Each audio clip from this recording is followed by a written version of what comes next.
Charlie Parsons for Boxing Social in association with William Hill and Empire Fight Store. I can't remember the last time we did an interview together.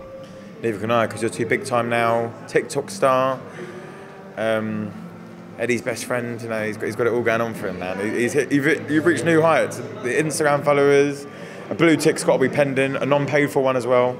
He's got it all going on. A non-paid for one. Non-paid for one. I don't think you would rise that low.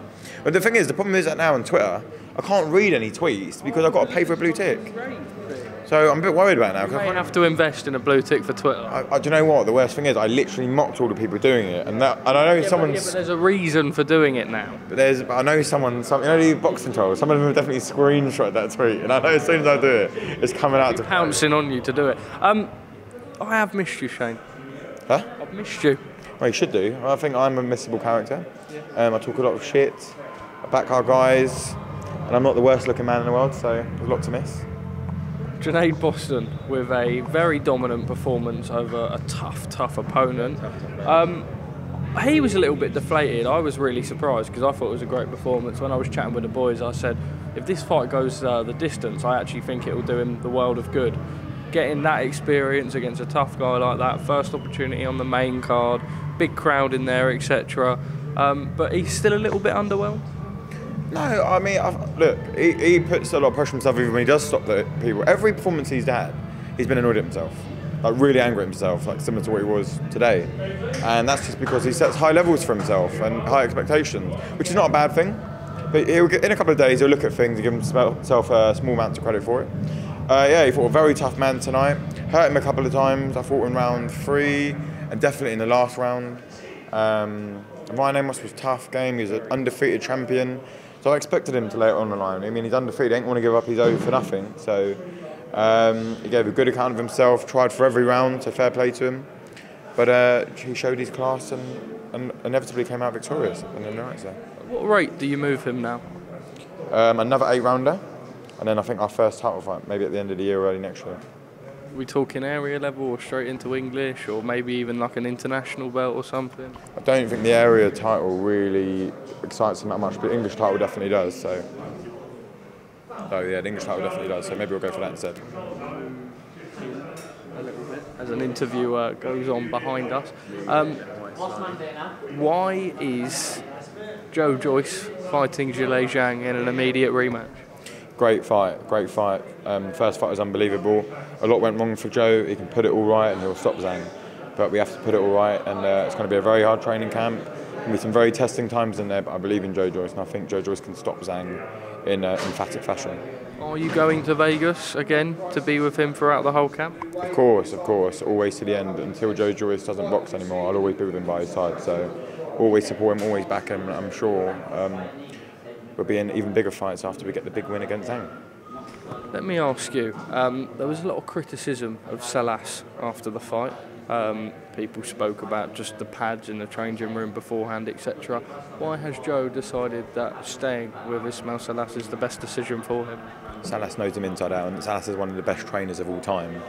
It wasn't just Salas's fault why Joe's performance was what it was. It was a number of things and a number of people's fault, including Joe himself, why his performance was like that.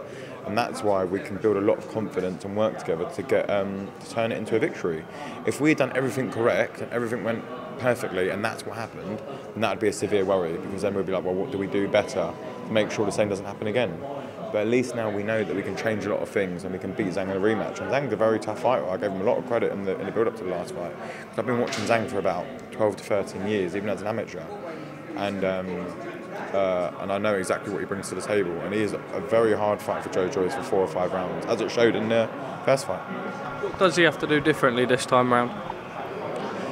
A lot of things. It's just a lot of things. I can't really say too much, but it's a lot of things in camp that can change, and that I can also help change as well in training camp to make sure we get 100% Zhang-Joyce. The Zhang-Joyce that fought Parker, the Zhang-Joyce that stopped Dubois, that Zhang-Joyce will do a number on Zhilei Zhang. Okay. Would it be fair to say that he's fighting for his career in the rematch?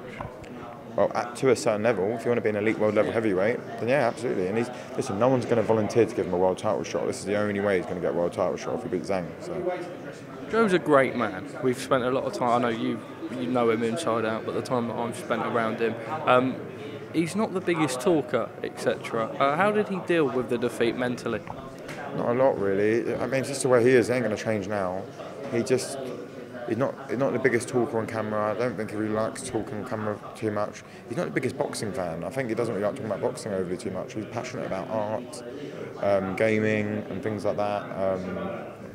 And that's the kind of things he's into. He doesn't watch a lot of boxing unless he knows who like the boxers are and whatnot. So that's why probably not the biggest talker about it. He has spent some time sparring Francis Ngannou, who was rumoured to be fighting Tyson Fury. Did you see any of the rounds, and what did you make of it? And if he is the opponent to fight Tyson Fury, can he hold himself in there with the elite level? No, definitely not. I don't want to be disrespectful of Ngannou, but there's a reason why he's a UFC fighter, and there's a reason why Joe Joyce is a boxer.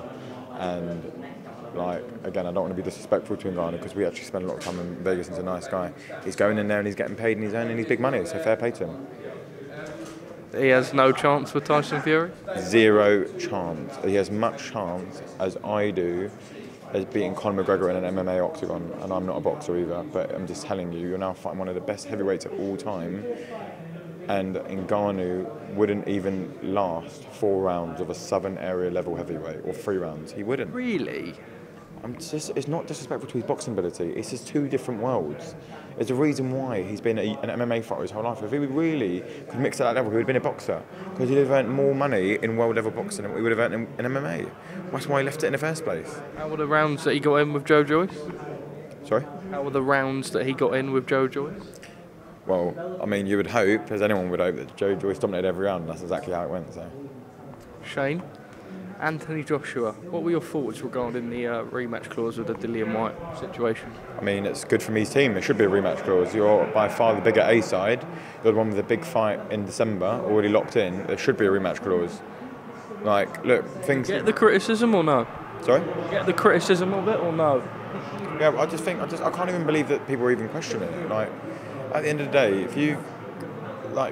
imagine we didn't have one for Joyce Zhang, where would we be now? People just like to say what they want to say. Dillian White's a good name, and he's a big name, but he's not as big of a name as what he thinks he is. And that's the reality. He's a massive name, he's a huge name, he's a good guy. He's gave me some of my best British boxing nights I've enjoyed watching as a fan. But it is totally reasonable for a mega superstar like Anthony Joshua to have a rematch clause in a fight where he's given Dillian White the opportunity, in my opinion. If I was part of Anthony Joshua's team, I'd want a rematch clause in there. Shane, you're always good fun speaking to you. Always a pleasure to share a fight week with you. And I'll see you at the next one, whenever the next one will be. My next one will be I've got the chief support to Beterbiev and Callum Smith. So in Canada. I'm not in Canada. You've got Big Lewis Hart with you. I know you're fond of an interview with him. Could be a lethal combo out in Canada, but yeah, I think that's my next one. And then hopefully we have a Johnny Fisher announcement not long afterwards. Hopefully, again, I don't actually know any dates, but and John Hedges will be back in October, and hopefully a title fight. And yeah, and then hopefully the rest starts following through. But then we'll have Joe Joyce in September. Shane Watson, always a pleasure. Top man, thank you for speaking to us at Boxing Social.